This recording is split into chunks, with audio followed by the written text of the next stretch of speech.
하나님, 역동적이고 분주한 세상에 살다가 주님 앞에 돌아왔습니다. 겸허한 마음으로 하나님의 음성을 기다립니다. 귀한 자리 부족한 종을 세워주셨사오니 성령께서 임하셔서 말씀하여 주옵소서. 하나님의 음성을 듣는 귀한 시간 되게 하여 주옵소서. 예수님의 이름으로 기도하옵나이다. 아멘. 할렐루야. 오늘 아침도 주의 은혜가 우리 가운데 충만하시기를 주의 이름으로 축복합니다. 지난 금요일 날 오전에 아주 분주한 일을 하다가 목사님들과 점심 약속이 있어서 식당에 갔습니다. 앉아 있는데 목사님들끼리 하시는 말씀이 정말 감격적이었다고, 가슴이 뭉클하고 눈물이 났다고 하시는 말씀들을 나누면 것을 들으면서 제가 이렇게 물었습니다. 뭔 일 있었어요? 이렇게 물었어요. 그랬더니 모두 목사님들이 나를 그냥 측은한 듯이 나를 보면서 목사님 텔레비도 안 봤어요. 그 텔레비 볼 시간이 어디 있어요? 그랬더니 남북 정상회담이 있었잖아요. 그런가? 제 머릿속에는 아마 토요일로 기억되고 있었던 것 같아요. 그래서 그렇지 않 텔레비 볼 일이 없으니까 바쁘니까 그랬어요 하고 그날도 저녁 때사 집에 가서 TV를 켜고 뉴스를 보았습니다. 감격적이었죠. 판문점에서 우리나라 문재인 대통령과 김정은의 만남을 보면서 우리 모두는 이 민족의 통일의 희망의 씨앗을 보게 되고 마음에 감격스럽게 기뻐하고 눈물을 흘렸습니다. 저희 102회 총회에 임원이 되자마자 총회장님께서 첫 모임이 임원들 전원과 전 총회 직원들을 데리고 통일전망대에 가는 일이었습니다. 통일전망대에 가서 거기 있는 군 부대 요원들과 같이 예배를 드리고 그리고 통일을 위해서 기도했습니다. 제게 통성기도 인도를 부탁하셔서 하나님 앞에 기도하면서 그렇게 기도했습니다. 하나님이여, 언제까지입니까? 하나님, 언제까지입니까? 이 민족의 아픔을 보시옵소서. 속히 통일을 이루게 하시고 이 민족의 예루살렘과 같은 평양에 하나님을 마음껏 찬양할 날이 오게 하여 주옵소서. 간절히 목 놓아서 기도한 기억이 납니다. 이처럼 하나님 앞에 민족의 아픔을 끌어안고 울었던 선지자가 있습니다. 그는 예레미야입니다.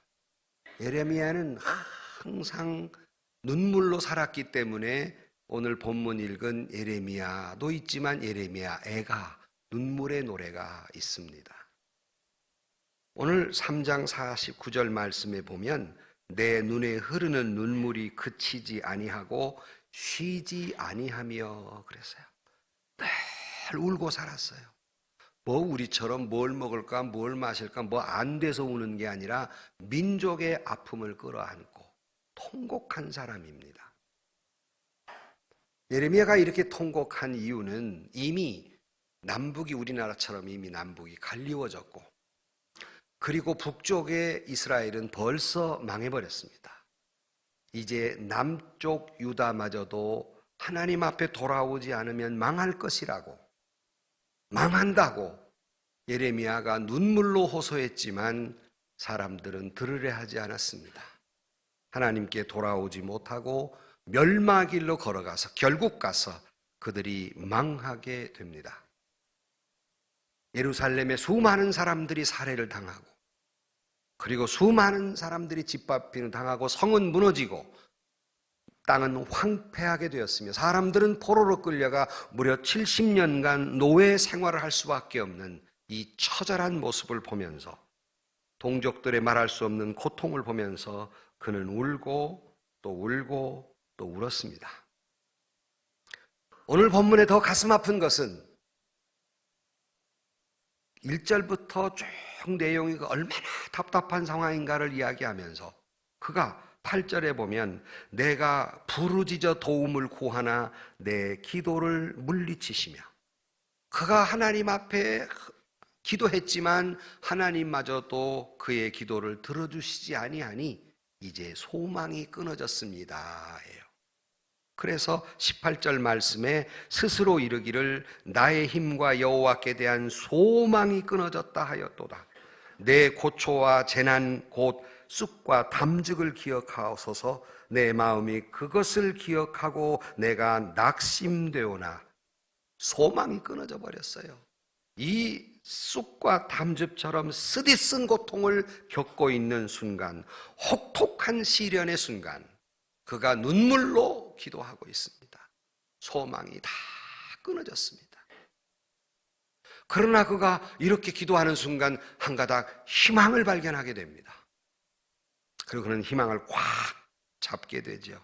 21절 말씀에 보면 이것을 내가 내 마음에 담아두었더니 그것이 오히려 나의 소망이 되었다 그랬어요. 그가 희망의 줄을 잡았습니다. 예레미야가 이런 절망적 상황 속에서 잡은 희망의 줄은 무엇일까? 바로 그것은 여호와 하나님이었습니다. 그가 이 절망 속에서 희망을 갈 수 있는 근거는 오직 하나님 한 분뿐이었습니다. 그는 도대체 이런 절망 속에서 하나님을 희망의 줄로 잡은 근거가 뭘까? 그에게 있어서 희망의 근거가 뭘까?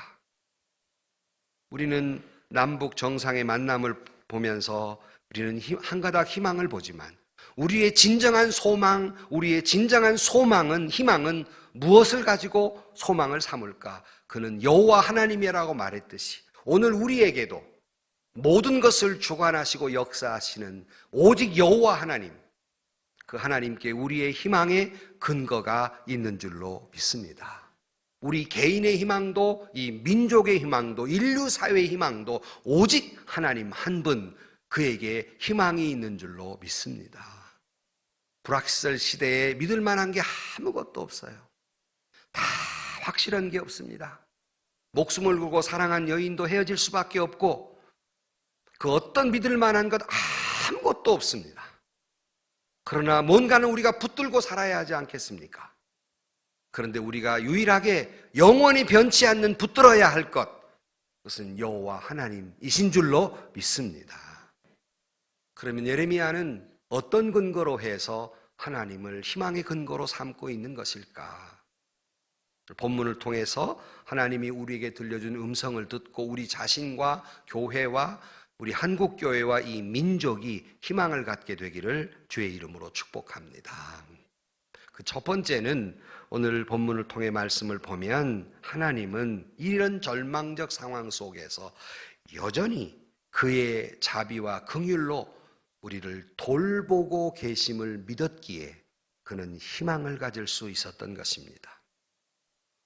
오늘 본문 22절에 보면 여호와의 자비와 긍휼이 무궁하심으로 우리가 진멸되지 아니함이니이다. 그러니까 예레미야가 보았던 것은 하나님의 자비와 긍휼이 계심으로 내가 우리들이 이처럼 비참한 가운데 절망적 상황 속에 처했을지라도 결코 망하지 아니하리라 하는 소망의 줄을 잡았다는 것입니다. 이때 자비라는 말은 여러분 잘 아는 헤세드란 말입니다.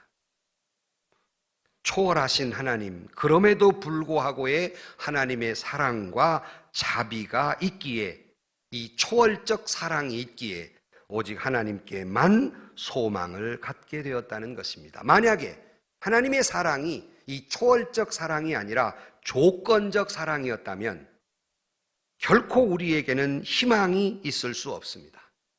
그러나 하나님의 무조건적인 아무런 조건 없는 사랑이 있기에, 아낌없이 다 베풀어주는 사랑이 있기에 우리에게는 소망이 있다는 말씀입니다. 무슨 뜻일까? 그건 이런 말입니다. 때로는 우리가 하나님 앞에 못난 모습들이 있어요. 어떤 때에는 욕심이 있고 미움이 있고 다툼이 있고 고집이 있고 또 그럴 수 없는 그런 그 욕망이 있고 타락이 있는 못난 우리지만 우리 하나님은 그럼에도 불구하고 여전히 우리를 사랑하신다는 사실을 예레미야가 발견하고 유일한 희망을 하나님께 두게 된 것입니다. 그래서 많은 분들이 하나님의 사랑은 그럼에도 불구하고의 사랑이다 그래요. 따라하세요. 그럼에도 불구하고의 사랑. 그럼에도 불구하고의 사랑이다. 내가 못났음에도 불구하고 사랑하시고, 내가 이 욕망 덩어리고 욕심 덩어리이고 분쟁 덩어리이고 미움을 안고 살아가는, 분노를 안고 살아가는 못난 나지만 하나님은 그럼에도 불구하고 우리를 사랑하신다는 말입니다. 때로는 하나님을 멀리 떠나 고난이 있고 고통이 있다 할지라도, 그런 못난 모습을 보인다 할지라도 주님 앞에 돌아와 회개하고 주님 앞에 돌아오면 언제나 용서하시고 무한하게 회복시켜 주시며 우리에게 여전히 사랑해 주시는 그 자비가 있기에 우리는 소망이 있다는 말씀입니다. 절망할 수밖에 없는 현실 속에서도 우리는 다시 한번 하나님의 이 끝이 없는 사랑, 그 자비하심, 이것을 믿기에 우리 믿는 사람들은 여기에 희망을 걸게 되는 것입니다. 언제가 말씀드렸는데 저희 형님하고 저하고 아버님하고 앞에 놓고 이렇게 얘기했어요. 제가 형님은 참 효자이시기 때문에 아버지가 나보다 더 많이 사랑하십니다 그랬어요. 형님이 무슨 소리냐, 이 목사는 목사이기 때문에 아버지가 더 너를 사랑한다 그래요. 가만히 듣고 저희 아버님이 뻘떡 일어나지, 못난 놈들 애비 마음을 몰라? 그러고 일어나시더라고요. 의미가 뭡니까? 잘나면 잘난 대로, 못나면 못난 대로 다 사랑한다는 말이죠. 여러분 안 그래요? 잘난 놈만 사랑하고 못난 놈은 버릴 겁니까? 하나님이 그러신다는 거예요. 잘나면 잘난 대로 사랑스럽고 못나면 못난 대로 사랑스럽고, 이것이 그럼에도 불구하고의 사랑입니다. 무한한 사랑이며 끝이 없는 사랑이며, 그러기에 하나님은 결코 우리의 못나고 부족하지만 저와 여러분을 버리지 아니하십니다. 어떤 경우라도 여러분, 어떤 경우라도 부모 자식 간이 어떻게 끊어집니까? 살과 피를 나누어 가는 부모 자식이 어떻게 끊어져요? 불가능한 거 아닙니까? 하나님의 사랑이 이와 같다는 겁니다. 때로는 우리가 망하고 그 민족이 노예로 끌려갈 정도로 하나님을 버려서 그들이 처절하게 절망 가운데 있어도 하나님은 버리지 아니하신다. 하나님의 사랑은 그럼에도 불구하고의 사랑이기 때문이다 하는 겁니다. 하나님의 은혜로 이 민족이 해방된 후에 진정으로 하나님께 바로 서지 못함으로 말미암아서 이 민족은 혼란 가운데 있었고 남북이 갈리웠습니다. 이스라엘이 똑같은 과정을 겪었어요. 오늘날 우리에게 희망이 있는 것은 그럼에도 불구하고, 오늘날 우리 믿는 사람들이 세상의 빛과 소금이 되지 못하고 교회가 이 민족의 등불이 되지 못하고 못난 구석이 있어도 그럼에도 불구하고 하나님은 저와 여러분을 사랑하며 이 민족을 사랑하며 한국교회를 사랑하시는 줄로 믿습니다. 그럼에도 불구하고의 사랑이에요. 그래 바울은 여기에 희망을 가지고 로마서 8장 31절 말씀에 만일 하나님이 우리를 위하시면 누가 우리를 대적하리요? 35절 누가 우리를 그리스도의 사랑에서 끊으리요? 환난이나 곤고나 핍박이나 기근이나 적시이나 위험이나 칼이랴. 하나님이 우리를 위하시는데, 살아계신 하나님이 있는데 누가 우리를 대적하리요? 정말 그 하나님이 계시기에 우리에게는 희망이 있다는 말씀입니다. 그러나 중요한 것은, 여러분에게 묻고 싶은 말씀은 정말 그렇게 하나님을 믿는가입니다. 무슨 말이냐면 관념적으로 머리로만 이해했을 뿐 진정으로 믿고 있느냐는 겁니다. 여기에 심각한 질문을 하고 있는 겁니다. 여러분은 정말로 하나님의 그 사랑을 믿고, 여러분은 정말로 이 땅의 모든 문제의 해답이 하나님에게 있는 줄로 믿고 있느냐, 아니면 지식적으로 관념적으로 믿고 있지 인격적으로 믿고 있지 못하는 부분은 없는가 하는 질문입니다. 이렇게 질문하면 또 무슨 말인가 하니까 이렇게 설명해 드릴 수 있어요. 그러니까 보통 뭐 하나님에 대해서 잘 하나님을 아느냐 하나님에 대해서 아느냐 그런데 어느 날 미국의 샌디에고에 한 사람이 그 차를 몰고 그냥 강에 뛰어들어서 죽었습니다. 건져냈어요. 건져내서 그 차를 보니까 그 차 뒷팻말에 이렇게 붙어 있습니다. Jesus is the answer라고 붙어 있었습니다. 예수는 해답이다. 그렇게 붙어 있었어요. 그 차를 몰던 사람은 분명히 예수는 해답이다라는 것을 아마 관념적으로는 알고 있었던 것 같습니다. 그러나 진짜 믿지 못했기 때문에 자살해버린 겁니다. 진짜 예수를 통해서 해답을 얻지 못했기 때문에 그는 자살해버린 겁니다. 흔히 우리 신앙이 이런 모습이에요. 머리로는 알아요. 인격적으로는 믿지 못하고 있는 겁니다. 여러분, 아무리 우리가 닥달을 해도 하나님이 막으시면 되는 일이 없듯이 반대로 하나님이 저와 여러분을 향하여 문을 열어놓으시면 닫을 이가 없는 줄로 믿습니다. 그 하나님이 우리와 함께 하시고 우리를 무한하신 자비하심으로 우리와 함께 하신다는 사실이 우리에게 희망이 있다는 말입니다. 때로는 살다 보면 어둡게 느껴지기도 하고 희망이 없어 보일 때도 있고 견딜 수 없는 외로움이 있고 버림받았다고 하는 고통이 있고 이제 영영 잊혀졌다고 하는 사실이 아프게 다가올지라도 아니 사람이 나를 멀리할 뿐만 아니라 하나님께로부터도 멀어졌다고 느껴질 때에도 여전히 하나님은 내가 너와 함께 할 것이고 내가 너를 돌보고 있다고 우리에게 말씀하고 있는 줄로 믿습니다. 이스라엘 백성들이 바벨론 포로로 끌려갈 때 하나님은 이사야를 통해서 우리에게 이렇게 말씀하셨습니다. 이사야 41장 10절 말씀에 두려워하지 말라 내가 너와 함께 함이니라 놀라지 말라 나는 내 하나님이 됨이니라 내가 너를 굳세게 하리라 참으로 너를 도와주리라 참으로 나의 의로운 오른손으로 너를 붙들리라. 인생의 확실성 하나는 여호와 하나님 한 분이며 결코 나를 버리지도 나를 떠나지도 아니한다는 이 확실한 이 한 가지 사실입니다.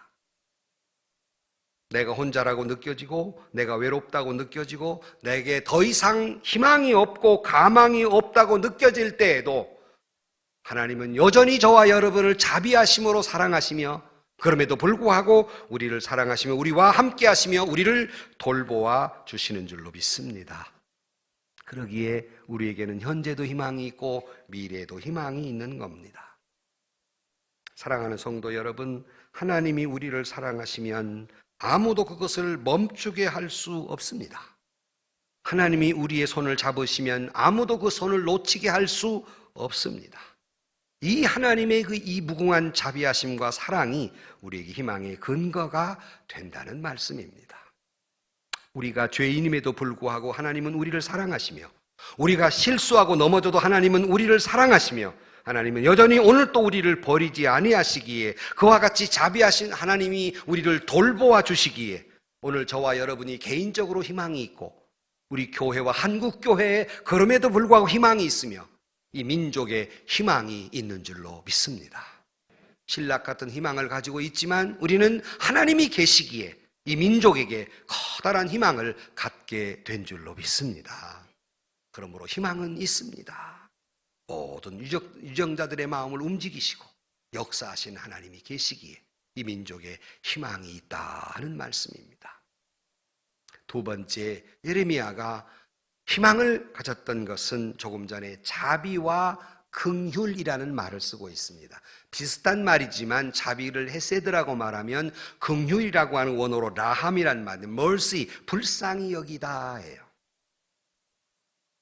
하나님은 저와 여러분을 어떤 절망 속에서 나를 불쌍히 여기시기에 우리에게 희망이 있는 줄로 믿습니다.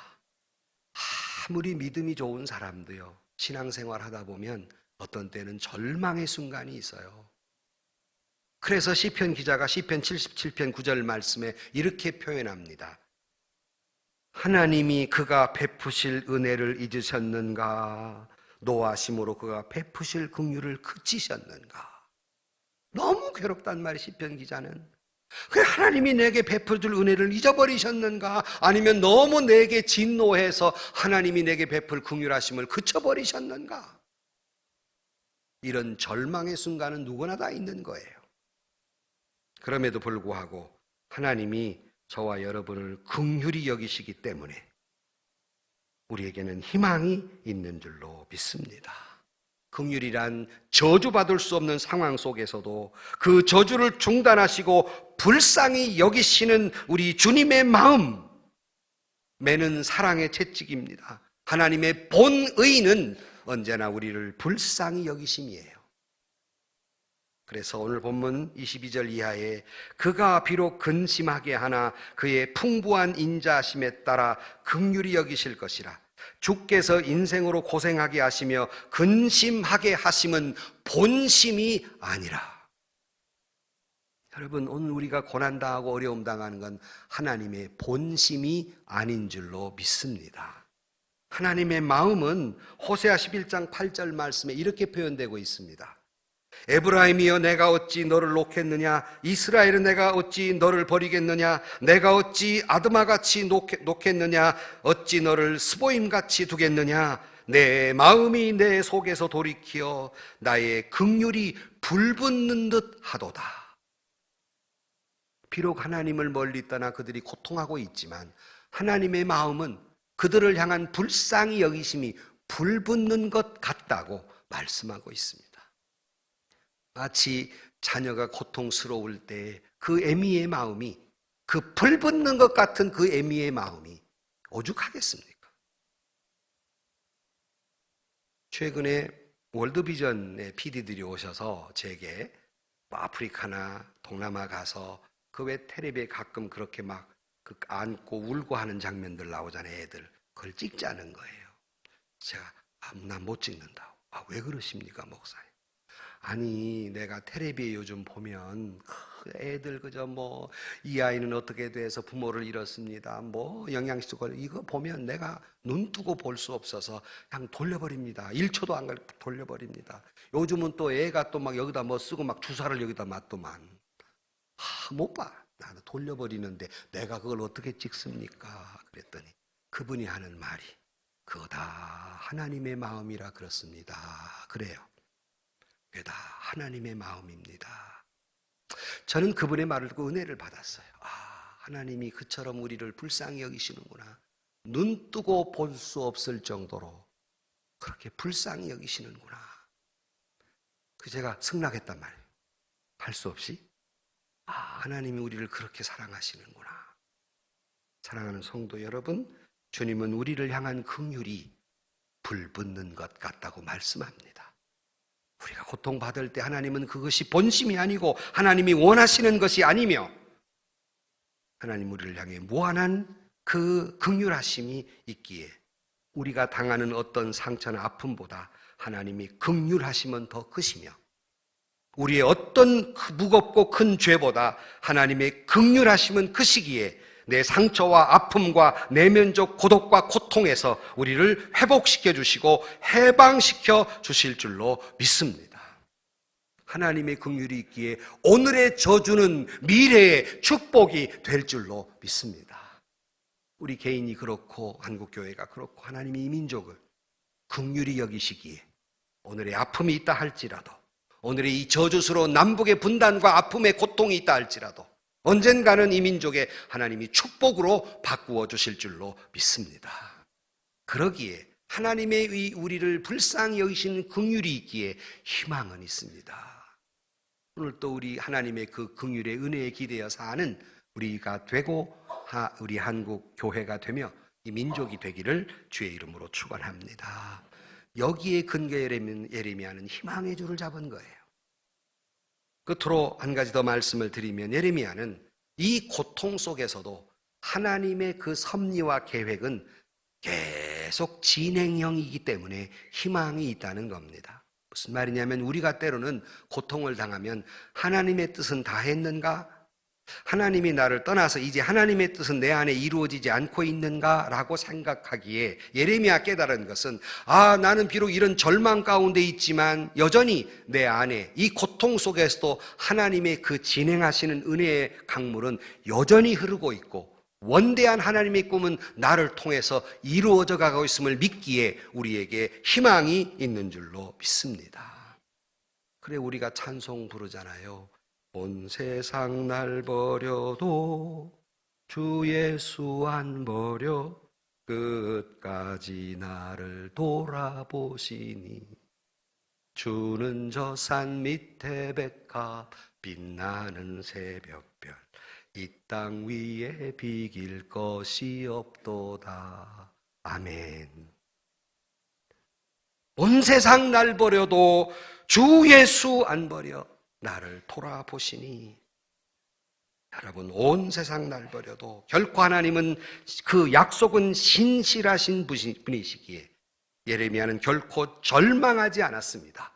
절대로 좌절하지 않았습니다. 오히려 그는 이 절망 속에서 24절에 보면 여호와를 자기 기업으로 삼았다 그랬는데 이게 무슨 말씀이냐면 이런 절망적 상황 속에서 오히려 주님을 더 사랑했고 이런 절망적 상황에서 그는 오히려 더 주님을 기쁘시게 하기에 최선을 다했습니다. 왜 그랬을까? 하나님은 나의 고통 속에서도 여전히 역사하고 계심을 믿었기 때문에 그는 생명을 다해서 주어진 사명을 감당할 수 있었습니다. 하나님의 사랑을 믿었기에, 하나님의 긍휼과 자비를 믿었기에, 하나님의 신실한 약속을 믿었기에, 하나님이 여전히 역사하고 있음을 믿었기에 그는 오히려 하나님을 기쁘시게 하는 일에 그 고통 속에서도 최선을 다한 겁니다. 이 믿음이 저와 여러분의 믿음이 되기를 주의 이름으로 축복합니다. 내가 3장 25절 말씀에 보면 기다리는 자들에게나 구하는 영혼들에게 여호와는 선하시도다. 사람이 여호와의 구원을 바라고 잠잠히 기다림이 좋다 그랬어요. 그러므로 여러분, 우리에게 인생에 있어서 어떤 일이 일어나든 나쁜 일이 일어나든 좋은 일이 일어나든 문제가 생기든 문제가 없든지 간에 항상 그 모든 일 속에는 하나님의 목적은 이루어가고 계시다 하는 겁니다. 하나님이 내게 왜 이런 일이 일어나게 하셨을까? 하나님은 나를 잊었는가? 왜 내가 이런 일을 당해야 하는가? 이 아픔과 질병과 고통과 괴로움과 사랑하는 일을 잃는 일은 어려움을 겪게 하시는 걸까? 정말 고통스럽죠. 그러나 그 속에 여전히 하나님이 이루어 가시는 목적은 계속해서 진행형임을 믿으시기를 주의 이름으로 축복합니다. 그래서 이제 소개한 대로 영어로 God purpose behind your problem. 내 문제 속에, 내 문제의 그 뒤에는 언제나 하나님의 목적이 있다는 겁니다. 내 인생의 모든 사건 뒤에 하나님의 목적은 작용하고 있었습니다. 그래서 사도 바울은 그의 삶의 현장에 그리고 그의 복음 전하는 현장에 수많은 별의별 일을 다 겪었으나 그는 하나님의 목적은 여전히 이루어감을 믿기에 그는 결코 낙심하지 아니했습니다. 그래서 로마서 5장 5절 말씀에 소망이 우리를 부끄러워하지 아니함은 우리에게 주신 성령으로 말미암아 하나님의 사랑이 우리 마음에 부은 바 됨이니 그랬어요. 그러니까 내가 이런 소망을 품은 것이 결코 부끄럽지 않는 건 하나님의 사랑이 내 안에 있기에 결코 내가 가진 소망이 부끄럽지 않게 되리라는 믿음을 갖고 있었던 것입니다. 또 사도 바울은 그러기에 모든 것이 합력하여 선을 이룬다고 믿고 있습니다. 여러분, 우리 믿는 사람은 오늘 상황이 어떤 처지에 있든지 간에 우리가 마지막은 분명하고 확실히 아는데 그 마지막은 뭐냐? 우리 믿는 사람들에게는 언제나 해피엔딩이 우리를 기다리고 있음을 믿으시기를 주의 이름으로 축복합니다. 나는 그러기에 영화도 해피엔딩만 좋아해. 드라마도 해피엔딩만 좋아해. 그게 하나님의 뜻이기 때문에. 그 결론도 안 내고 너희들이 알아 생각하라 그러고 애매하게 그 결론 내는 거 나 별로 싫어해. 그거요. 확실하게 잘 먹고 잘 살았다가 좋지. 별로 동감을 안 하십니까? 왜? 하나님은 언제나 우리에게 해피엔딩을 주시기 때문에 어떤 상황 속에서라도 여러분, 위대하신 하나님, 거대한 목적을 가지고 우리를 하나하나 인생을 이끌어 가시는 하나님, 그러기에 우리 믿는 사람은 결코 우연이나 운명이나 팔자가 없습니다. 그걸 믿는 사람들이 아닙니다. 하나님이 지향적으로 하고자 하는 목적이 있어요. 질병 속에서도, 실패 속에서도, 실직 속에서도, 실수 속에서도, 오류 속에서도 하나님의 목적은 이루어 가시며 모든 것이 합력하여 선을 이루며 유익되도록 이끌어 가심을 믿기에, 하나님은 언제나 저와 여러분 한 사람 한 사람에게 웅대한 목적을 가지고 이끌어 가심을 믿기에 우리는 이 절망적 속에서 희망을 갖게 되는 것입니다. 예레미야 29장 11절 말씀에 여호와의 말씀이니라. 나를 향한 나의 생각을 내가 아나니 평안이요 재앙이 아니니라. 너희에게 미래와 희망을 주는 것이라 그랬어요. 이것이 하나님의 본 마음입니다. 본심이에요. 그러므로 오늘 또 내 처지에 상관없이 하나님은 여전히 섭리하고 계심을 믿기에, 하나님은 여전히 저와 여러분을 향해서 이런 고통이 본심이 아니고 희망을 주는 것이고 축복을 주는 것이 목적이기에 오늘 또 희망을 가지고 살아가는 저와 여러분들이 되시기를 주의 이름으로 축복합니다. 결론으로 말씀을 드립니다.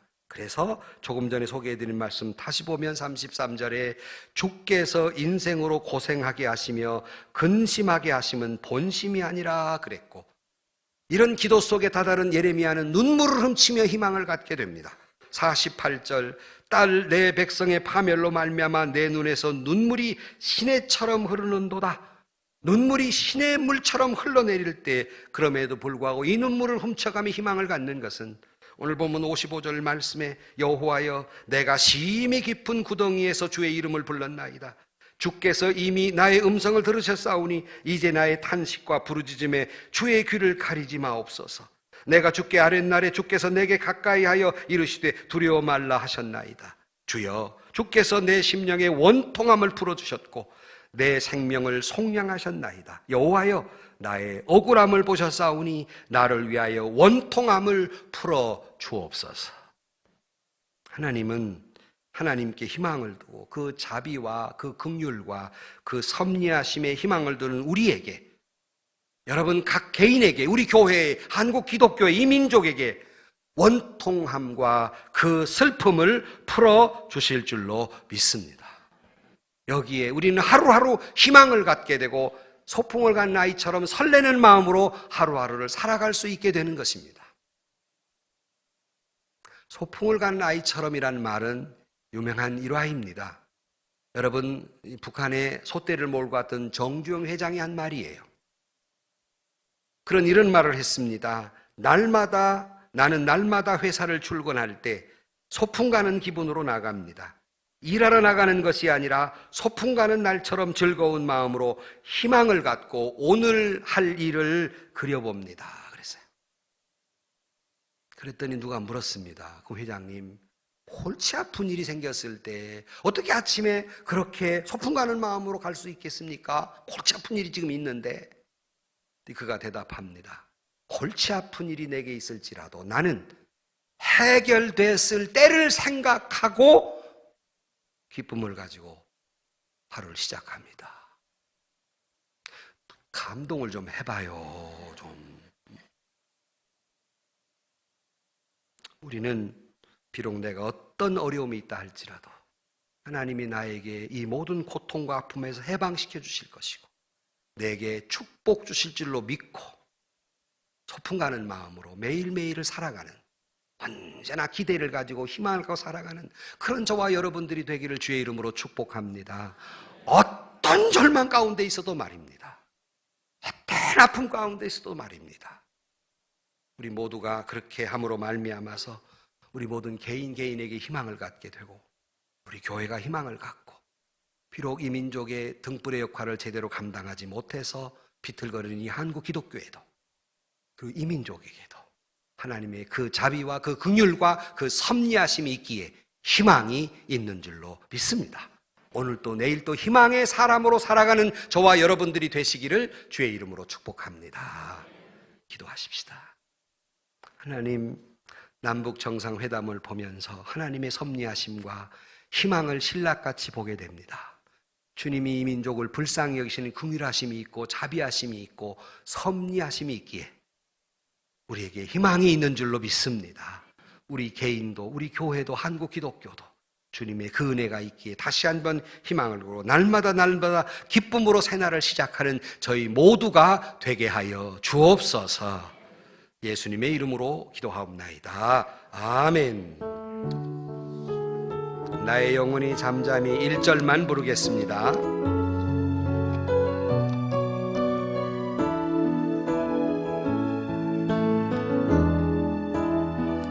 나의 영혼이 잠잠히 하나님만 바라며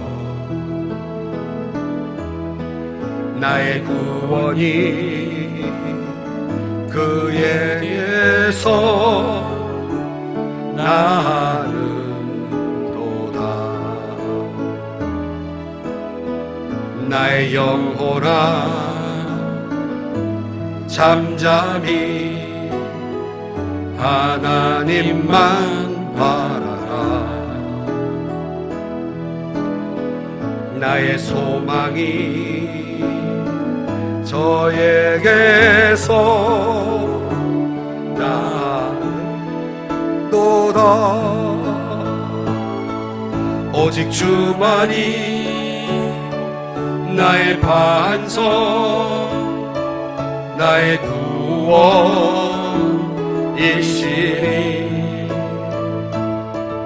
오직 주만이 나의 산성 내가 요동치 아니하리.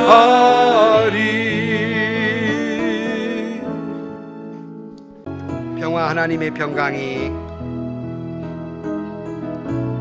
평화 하나님의 평강이 당신의 삶에 넘쳐나기를. 평화 하나님의 평강이 당신의 삶에 가득하기를 축복합니다. 기쁨